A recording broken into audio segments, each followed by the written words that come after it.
Assalamualaikum warahmatullahi wabarakatuh. Salam sejahtera bagi kita semua. Om Swastiastu, Namo Buddhaya, Salam Kebajikan, Rahayu.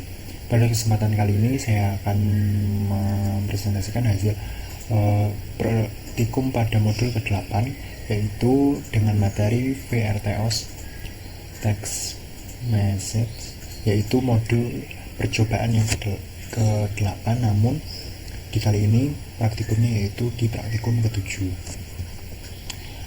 Langsung saja. Sebelumnya izinkan saya untuk memperkenalkan diri. Nama saya Rifan Aditya dari kelas praktikum A dengan mata kuliah Praktikum Sistem Embedded angkatan 2024, program studi teknologi rekayasa otomasi, sekolah vokasi Universitas Diponegoro. Nah, di sini ada dua modul yang kita pakai, yaitu dengan hardware yaitu SPM32 dan STM32V03. Nah, tujuan dari dilakukannya praktikum kali ini yaitu yang pertama, modul ini dirancang untuk membangun yang mana nantinya mahasiswa dapat memahami dan mengimplementasikan dari sistem operasi dengan secara nyata pada platform embedded. Setelah menyelesaikan modul ini, harapannya mahasiswa menjalankan dan mengerti apa perbedaan dari fundamental antara pendekatan barel metal dan RTOS. Kemudian merancang arsitektur multitasking menggunakan free RTOS serta menganalisis perilaku dari seduler dalam berbagai skenario beban kerja. Nah, kemudian diharapkan mampu mengelola memori stack dan menggunakan Windows atau smartphone. Kemudian aplikasi dapat mengacu pada proyek AquaBird dengan sistem penjagaan akuarium bernilai tinggi yang membutuhkan respon real time. Perbandingannya yaitu sekitar 24:7. Nah, kemudian apa saja yang dilakukan, yaitu ada text management, yaitu menjalankan dan menghapus free RTOS secara structure. Kemudian scheduler dan priorities, yang mana untuk memahami pre-time dan compare-time dan time searching scheduling. Kemudian manajemen memori, yaitu mengelola stack dan heap untuk mencegah overflow dan memory leak. Kemudian ada troubleshooting shot, yang mana untuk mendiagnosis priority inversion dan timing jitter. Kemudian data conversion. Yang selanjutnya yaitu ada implementasi HV, yaitu mengimplementasikan pada STM32 dan ISP32 dual core. Kemudian ada konsep sistem embedded. Konsep sistem embedded di sini yaitu sistem embedded adalah yang mana untuk mengkompetensi khusus yang dirancang untuk melaksanakan fungsi tertentu secara efisien dan sumber dayanya yaitu seperti memori, daya, dan waktu eksekusi. Perbedaan dari komputer serbaguna dan sistem embedded beroperasi langsung pada perangkat keras target tanpa berabstraksi sistem operasi umum. Karakteristik umumnya meliputi deterministik, yaitu waktu respon, kemudian konsumsi daya dan rendahnya, ukuran footprint kecil, serta keandalan sistem dalam kondisi industri. Sistem ini menjadi tulang punggung otomatis atau modern melalui dari sistem RTOS atau ERT, agrikultur robot, hingga sistem kendali industri yang memerlukan respon prosesi dan orde detik.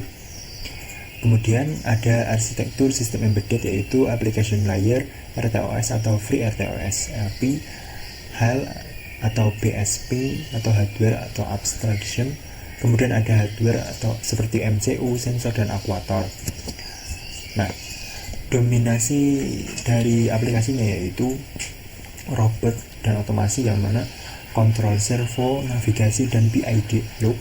Kemudian ada IoT dan Smart Sensor, yaitu data logging dari protokol MQTT dan HTTP. Kemudian ada industri 4.0, yaitu ada SCADA, PLC yang berbasis embedded. Kemudian ada automation ECU atau brick, Airbus, kemudian sensor function. Kemudian ada mechanical device, yaitu monitor vital sign real time. Kemudian ada akukultur, aqua grade, yaitu suhu, pH dan DO sensor, yaitu 24/7. Kemudian pengertian RTOS sendiri, yaitu yang mana sistem operasi yang dirancang untuk mengoperasikan data dan event dalam batas waktu yang telah ditentukan dan deterministik, yaitu konsep real time yang bukan berarti pemrosesan sangat cepat, melainkan tepat waktu sesuai dengan deadline yang ditetapkan. RTOS menjamin bahwa setiap teks kritis atau diskusi dalam window waktu tertentu sehingga kegagalan memenuhi deadline dapat dideteksi dan ditangani. FreeRTOS sebagai implementasi RTOS paling populer untuk embedded hanya membutuhkan sekitar 10 KB RAM untuk kernel dasar dan menjadikannya ideal untuk microcontroller seperti STM32 dan ESP32 dalam aplikasi IoT, robotik, dan otomasi industri. Nah, dari perbandingan hard real time, yaitu contohnya seperti Airbag ECU, Flight Control, dan PaceMaker, kegagalannya yaitu seperti sistem gagal total, yaitu konsekuensinya yang bersifat fatal. Nah, kemudian soft real time, yaitu seperti video streaming, audio buzzer, UV responsif. Kegagalan deadline-nya yaitu menurunkan kualitas dan bukan menyebabkan bencana. Kemudian ada frame real time, yaitu contohnya seperti data logger, sensor polling, dan aqua grid. Hasilnya yaitu keterlambatan yang dianggap tidak valid atau sistem tetap beroperasi normal. Kemudian perbedaan dari RTOS dan barrel metal atau super loop, yang mana barrel metal atau super loop yaitu pendekatan barrel metal yang untuk mengeksekusi seluruh logika program dalam satu loop tak terbatas. Semua task dijalankan secara sekuensial, yaitu task A, task B, dan task C berulang tanpa terhenti. Kemudian alurnya yaitu sekuensial atau deterministis sederhana. Kelemahannya yaitu kristis. Apabila satu proses mengalami blockchain, misalnya menunggu respon sensor lambat, seluruh sistem ikut tertahan. Pada aqua grid, jika sensor pH membutuhkan 500 ms alarm kebocoran pompa yang harus merespon dalam 10 ms, kegagalan dieksekusi tepat waktu. Dan inilah yang membuat block stack fatal atau arsitektur super loop. Kemudian RTOS sendiri yaitu untuk memecah program menjadi task independen yang dikelola oleh singular primitif, yang mana setiap task memiliki prioritas dan singular atau untuk memastikan task dengan prioritas tertinggi selalu mendapat CPU pertama. Alurnya yaitu berbasis task independen dengan singular. Keunggulannya yaitu seperti critical event atau task dalam yang mampu untuk menginterpretasi task prioritas terendah. Kemudian pada aqua grade seperti alarm suhu yaitu prioritas 10, yang mana akan berlangsung per 4 task atau login data yaitu di prioritas 2. Kemudian menjamin waktu respon kurang lebih 1 ms. Kemudian task off yaitu terdapat overhead context switching dalam order mikrodetik, yaitu yang dapat diabaikan untuk keuntungan responsivitas. Pengenalan dari FreeRTOS yaitu sistem operasi operasi waktu nyata atau OpenShot yang dikembangkan oleh Richard Bayer pada tahun 2003 dan kini dikelola oleh Amazon Web Services, yaitu dengan ukuran kernel hanya 10 KB RAM. FreeRTOS menjadi pilihan dominan untuk microcontroller atau Register Control, yang mana platform ini mendukung lebih dari 40 arsitektur prosesor, termasuk ARM Cortex, STM32 dan Extensa LX6 dan LX7 atau ESP32-nya. Kemudian FreeRTOS sendiri menyediakan primitif sinkronisasi lengkap atau TouchScreen, smartphone, mutex, timer, software, dan event group, menjadikannya sebagai fondasi kokoh untuk sistem embedded atau produksi level industri. Kemudian di sini ada primitif dan komprehensive, yang mana untuk mendukung kedua mode scheduling prioritas 0 sampai 24 pada STM32, ESP32. Kemudian sinkronisasi aman, yang mana mutex, smartphone biner, counting untuk mencegah reject condition. Kemudian ignition dan buffer, yang mana step buffer pada message buffer untuk mengkomunikasi task antar task. Kemudian software time, yaitu time periodic dan on shot tanpa memblokir hardware timer. Kemudian ada stack overflow, yang mana mendeteksi otomasi via hook. Kemudian ada ASW FreeRTOS, yang mana integrasi dari cloud ASW IoT, QTA up-to-date, dan TRX MQTT built-in. Nah, ada 40 lebih arsitektur, kemudian ada 10 KB min RAM, kemudian ini sejak pada kondisi 2003, kemudian ada satu market share. Arsitektur FreeRTOS. FreeRTOS didiagnosis dalam lapisan abstrak hierarkis, yang mana application layer berbasis kode penggunaan yang memanggil FreeRTOS API. API layer menyediakan antarmuka standar seperti task, question, kernel layer untuk mengelola senduler, kemudian task list dan content switch. Port layer mengadaptasi kernel ke hardware target melalui assembly separative arsitektur, yang mana hardware layer dan MCU fisik dengan register timer dan interrupt controller, yang mana desain berlapis ini memungkinkan prioritas kode sekitar 95% antara STM32 dan ESP32 dengan platform ARM Cortex M lainnya tanpa modifikasi signifikan. Application layernya yaitu kode penggunaannya seperti task, IRS, main. Untuk FreeRTOS API-nya yaitu extract, equation sheet, dan X smartphone text. Kemudian kernel core-nya yaitu Singular, task list, TCP, dan Heap Manager. Port layernya yaitu port function, port save, dan code. Kemudian hardware layernya yaitu code MS3, STM32, dan extension L32 atau ESP32.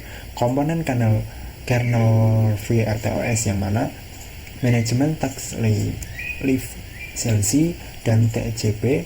Kemudian ada question smartphone, mutex, primitive, timer chain-nya yaitu software timer demontex, event-nya group C, event flag sorting station. Kemudian have NC-nya yaitu algoritma alokasi memory 1-5, list-nya yaitu linked list untuk task scheduling, port-nya yaitu context switch, dan timer text timer. Text dan text control block yaitu TCB. Text dalam FreeRTOS adalah fungsi C mandiri yang berjalan seolah-olah menjadi prosesor sendiri, yang mana Setiap task memiliki task counter block atau TCB, struktur data internal kernel yang menyimpan seluruh konteks eksekusi. TCB merupakan kartu identitas teks yang digunakan senduler untuk mengelola, menanggungkan atau menjalankan dalam menghapus tag. Saat teks diciptakan dengan extract, kernel mengalokasikan TCB dari heap ke stack dari area memori yang ditentukan. VRTOS menggunakan list untuk mengorganisir TCB berdasarkan stack atau ready block, cat, dan subset. Struktur dari TCB yaitu yang mana ada pointer ke top stack saat ini, kemudian ada prioritas stack, prioritas ke awal area stack, nama stack, kode untuk lisensi list, dan prioritas asli, kemudian stack waktu. Nah, ini untuk contoh fungsinya seperti ini untuk penulisannya.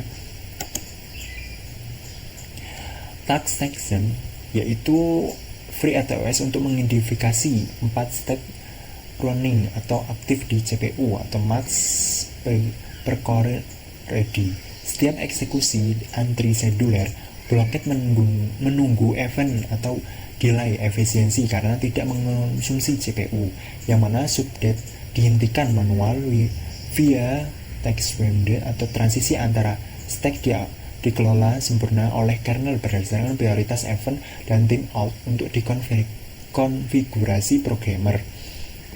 Nah, ini adalah alurnya yaitu running, blocket, suspended, kemudian ready.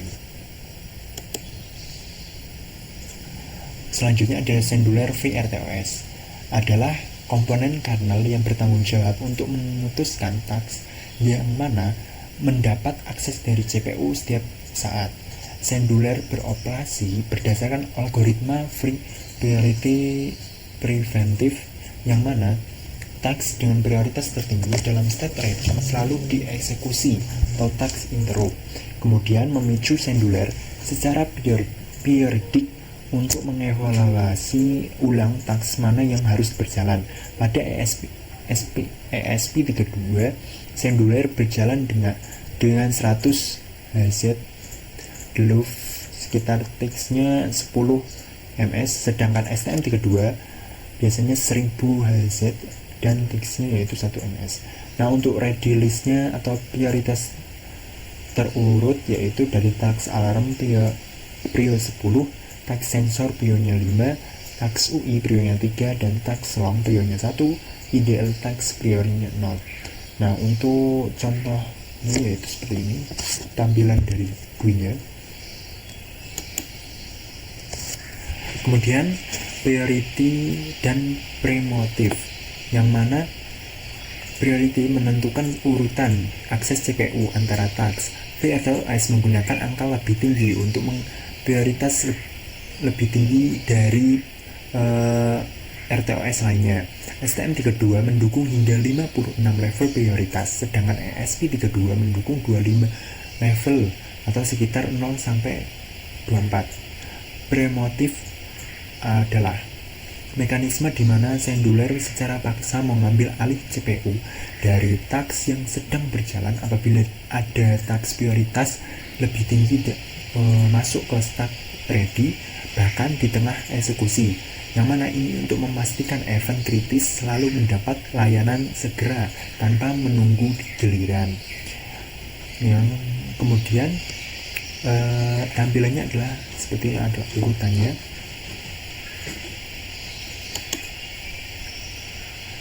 Selanjutnya adalah context switching. Context switching adalah proses penyimpanan stack yang sedang berjalan dari task A untuk memulai stack yang berikutnya.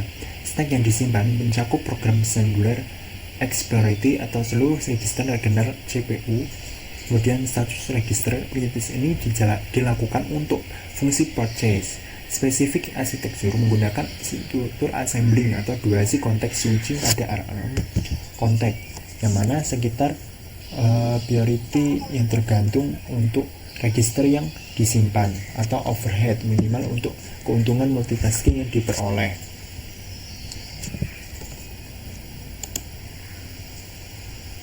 Kemudian ada setiap tag VRTOS adalah memilih stak pribadi yang dialokasikan saat X yang dipanggil, atau stak menyimpan dari V lokal atau parameter fungsi alamat register, yang mana nilai register atau CPU atau ukuran stak ditentukan dalam parameter stak dalam proses register BESTM32, atau kesalahan terhitung dari cache.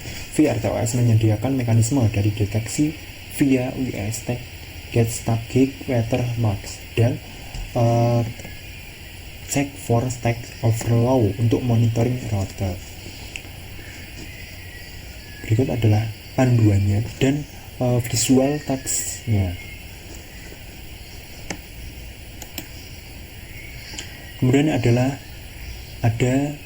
ada heap management, yang mana VRTOS yaitu menggunakan heap terputus sebagai area memori, yang mana bersama untuk mengalokasikan TJB dari task, kemudian question, smartphone, dan mutex secara runtime.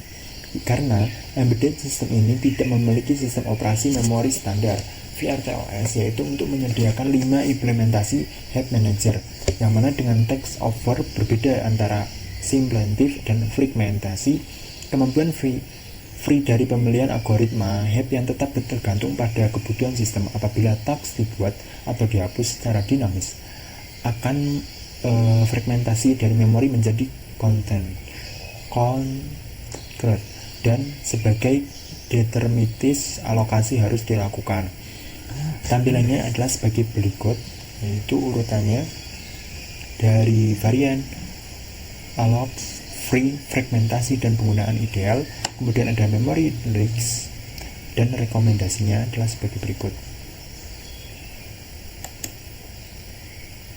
Kemudian ada VRTOS menyediakan 2 fungsi, yaitu delay dan V-Trax delay atau until. Text delay dan V-Trax delay until atau yang mana setiap dari CPU dapat digunakan untuk task lain selama periode tunggu, jauh lebih efisien daripada burst wait loop, yaitu perbedaan dari kritis task delay atau untuk menghitung delay yang kritis, yaitu untuk fungsi dipanggil sehingga akumulasi dari jitter dari waktu sekuensi task, yang mana untuk menghitung dari titik referensi waktu upload slot, sehingga cocok untuk siklus periodik zero trip seperti sensor polling atau setiap tepat pada 100 ms. Nah, ini adalah tampilan dari codingnya dari task delay dan V-Tax delay until zero diff.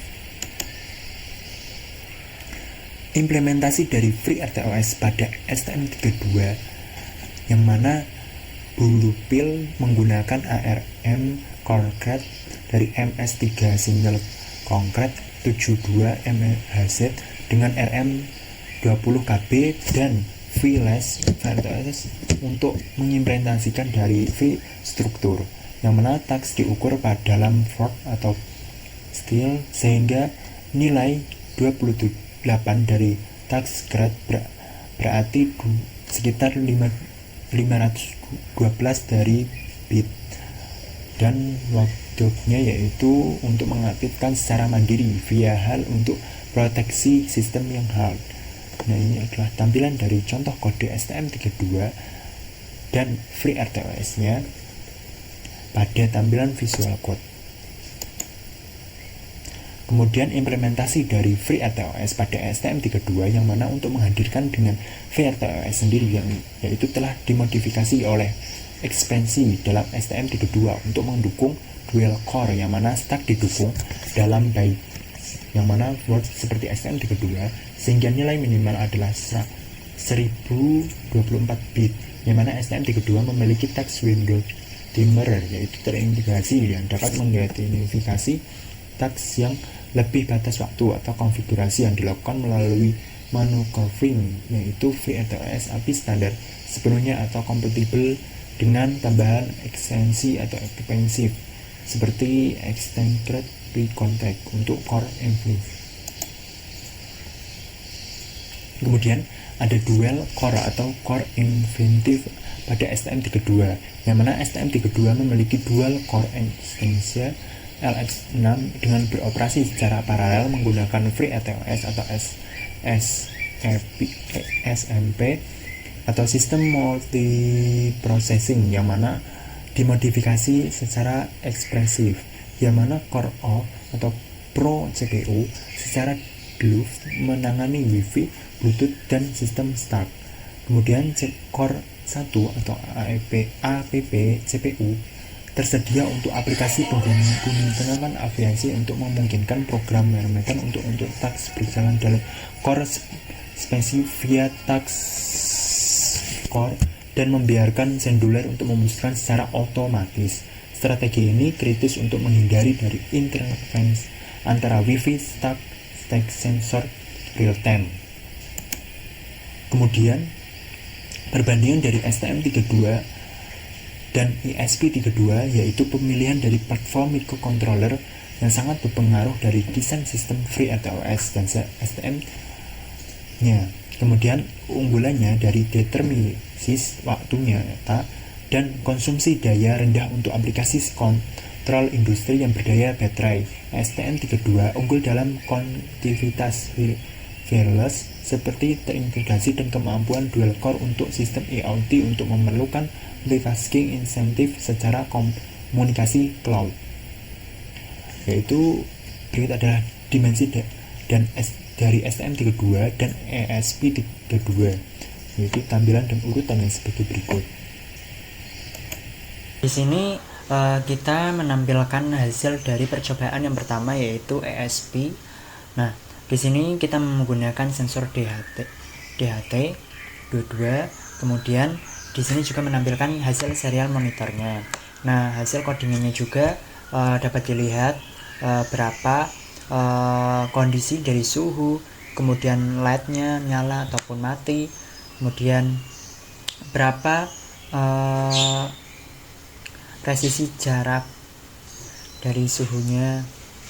Nah, ini saat nyala, mati, kemudian dapat dilihat juga. Nah, kita merubah suhunya saat suhu dipanaskan. Nah, suhu akan naik dan juga berikut. Nah, ini adalah rangkaian dari STM32-nya menggunakan sensor jarak. Nah, di sini ada dari programnya dan juga dari terminalnya.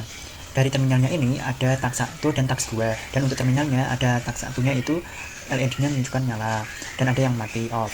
Dan untuk 0 itu off dari LED-nya dan 1 itu nyala. Kemudian dari task 2 itu jarak, yaitu dekat itu jaraknya akan ada di 2 cm dan untuk jauh itu di 13 mm. Ini dapat diatur secara manual. Di sini adalah hasil tampilan dari project dari kelompok kami yang dibuat, yaitu di sini kami menggunakan gabungan dari dua sensor, yaitu sensor DHT 22 dan sensor ultrasonik, yaitu yang mana mengukur jarak dan juga kelembapan. Nah, di sini rangkaiannya. Ketika ada perubahan jarak, maka serial monitor akan menampilkan dari tiganya, yaitu kami menggunakan 3 task. Yang pertama, 1 task yaitu untuk mengukur dari suhu dan kelembapan. Kemudian dari task 2 juga mengukur bagaimana kondisi LED. Kemudian dari task 3 itu kondisi dari ultrasoniknya. Nah, ada debouching, dot rate, dan referensive, yang mana di sini ada untuk menggunakan dari smartphone konkret dengan priority induction untuk menghindari smartphone biner untuk kemunculan eksklusif dan timer jinter, yang mana gantian dari task delay dengan task V delay untuk siklus periodik pantauan dari tick out secara konsisten. Kemudian akses grade dari data via question dan mutex, yaitu jangan pernah untuk share variabel dari global tanpa proteksi.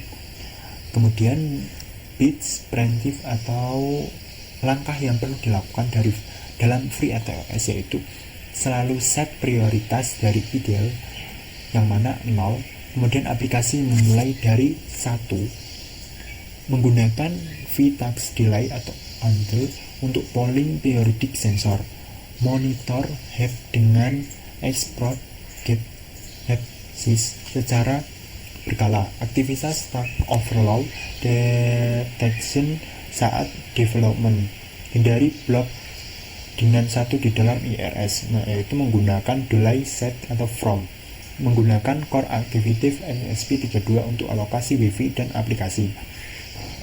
Kemudian ada referensi dari apa 7 tahun education, yang mana seperti BRAI pada tahun 2016, kemudian ada extensive system pada 2004, dan STM Microlink pada 2003. Nah, untuk linknya sebagai berikut yang sudah tercantum. Nah, kesimpulan dari dilakukannya praktikum ini yaitu FreeRTOS memungkinkan sistem embedded atau multitasking yang deterministik dan responsif dengan memahami recency task atau algoritma singular untuk menjalankan memori stack head dan mekanisme sinkronisasi. Mahasiswa dapat merancang sistem embedded dan prioritif yang mampu memahami sensor polling, presensive alarm, sistem komunikasi IoT secara simultan seperti pada proyek Aquation Growth atau aplikasi industri modern. Mungkin sekian yang dapat saya sampaikan, kurang lebihnya saya mohon maaf. Semoga apa yang saya sampaikan dapat memberikan insight atau manfaat bagi kita semua atau ilmu baru. Kurang lebihnya saya mohon maaf. Wassalamualaikum warahmatullahi wabarakatuh. Terima kasih.